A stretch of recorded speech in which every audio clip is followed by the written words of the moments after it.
I led what could easily have been described by many people as a charmed life. Married to, as one person described him, Prince Charming. We had 3 healthy children, a busy optometric practice in which we were both partners.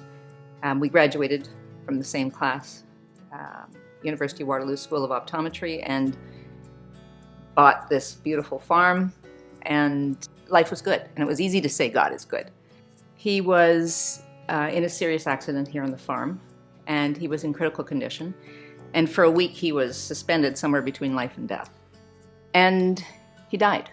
But I knew I had not been abandoned, and that was really, really important to me, that in the midst of that, I knew God was very, very present, and he was my strength and help. I've eliminated deserve from my vocabulary. I don't think in terms of fair or deserve. Does God say, I'm gonna go get Carol today? I think maybe, you know what, it's time we rattle things a little bit in her life. I don't think it's a case of him deciding that he's gonna zap Carol today and maybe tomorrow he's gonna zap you. Stuff happens, and some of it is of my own choosing and making. I could choose to sit in the corner. I could have chosen to stay in bed and pull the covers over my head. But to ask why did it happen to me, that takes me nowhere. What I do with what's happened, that I do have a choice over. The disciples asked, who sinned that this man was born blind? Was it his parents? Was it him?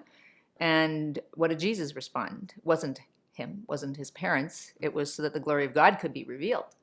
So again, we want to see a direct connection between what happens to us and whether or not we have lived a good life and whether we deserve, but it may not be for us. It may be a bigger picture that's beyond our, again, here and now. Why gets you stuck?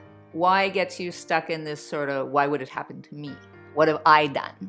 And certainly, I did get those sorts of questions from people when my husband died.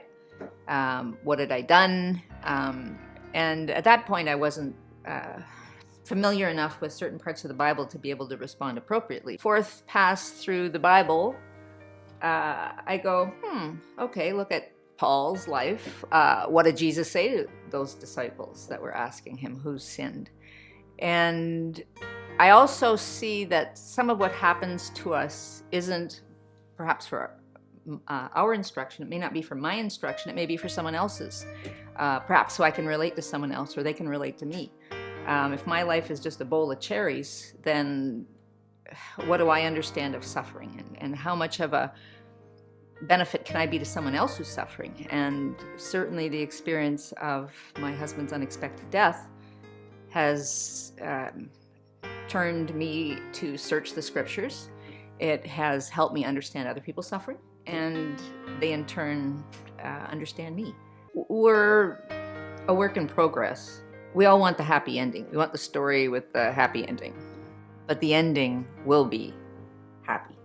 It's just that it may be a longer story, and there may be lots of chapters that we don't like reading in the book, but there will be a forever after happy ending. It's just not perhaps in the here and now.